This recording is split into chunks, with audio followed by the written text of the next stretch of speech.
sur la droite de Mengon. Le voici, ouais, mais la passe était un petit peu lisible et l'interception et le but derrière d'Antonin Mohamed. Florian Delecroix, le tir longue distance de Delecroix. Il y avait la puissance mais pas la précision, et derrière la relance éclair de Mate Sunic pour la troisième réalisation d'Antonin Mohamed. Évidemment, le jeu de transition, les bonnes défenses.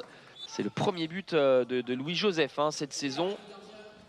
Lui qui avait ouvert le score, la relance éclair avec Mate Sunic qui avait pu regagner sa cage mais qui ne peut pas réaliser la parade.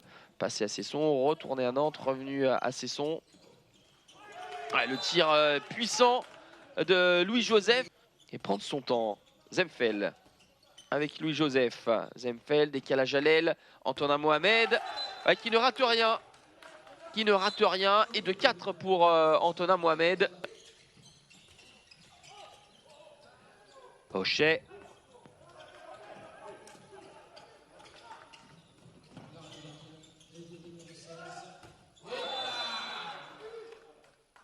Les Cessonnais n'ont pas pu valider tout cela par un match amical qu'ils voulaient faire fin janvier face à Créteil. Donc voilà, il faut avoir des repères. Déjà 4 matchs nuls, 2 victoires, 4 matchs nuls et 5 défaites. Voilà le bilan des Cessonnais. Et voilà, en 2 temps, avec cette réduction de l'écart. Wilson Davis avec Louis-Joseph. Décalage, encore une fois, Antonin Mohamed. Il est intenable, Antonin Mohamed. Louis-Joseph. Martinez passe à rebond pour Dourte. Et ça fonctionne bien, que ce soit les relations à l'aile, la relation pivot. Kamchop, Salou, Vilmino avec Mengon.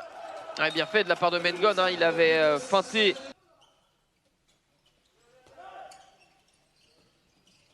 Wilson Davis, oui, on a bien travaillé pour mettre dans une position confortable le Portugais qui a pris la place de Delecroix. Mathieu Salou qui partira à l'issue de cette saison pour rejoindre l'USAM, le club nîmois.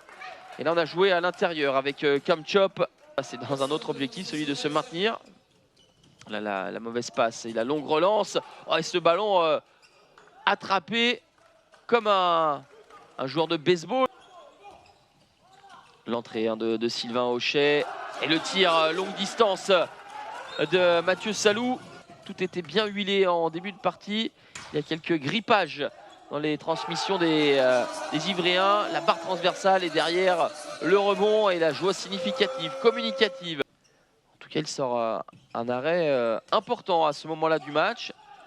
Et il empêche Cesson de passer devant. Et au contraire, c'est Ivry qui va reprendre les commandes avec cette belle prise d'intervalle. Finalement, le ballon sera pour Igor Anic chez les Cessonnais.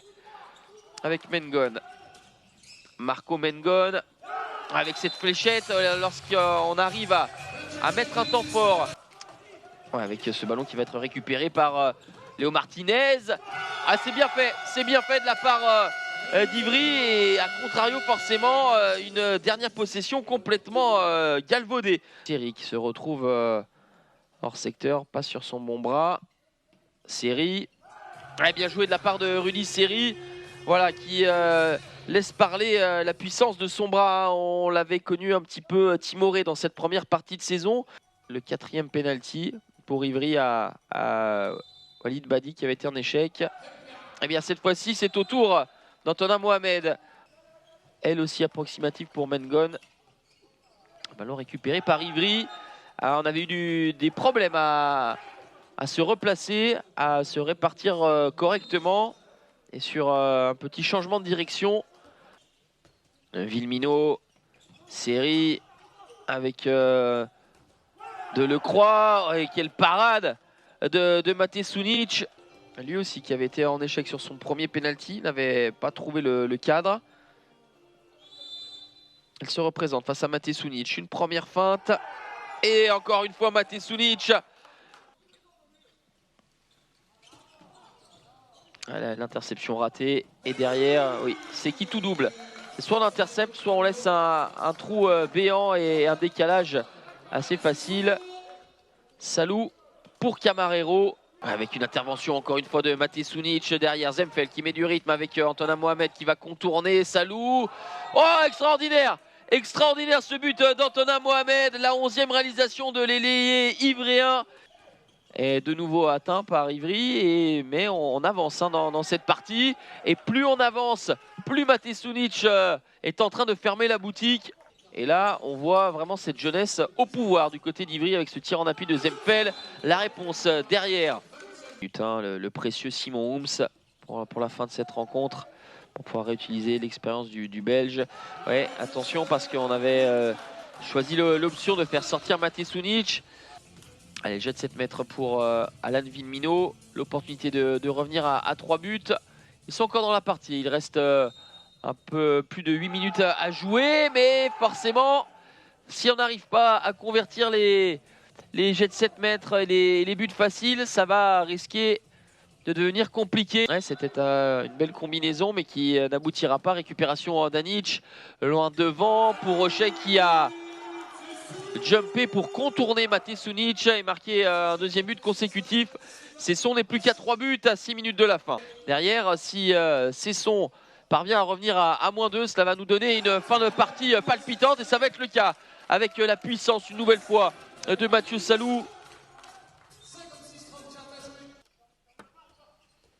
Avec Léo Martinez, Davis, la passe dans le dos et la finition.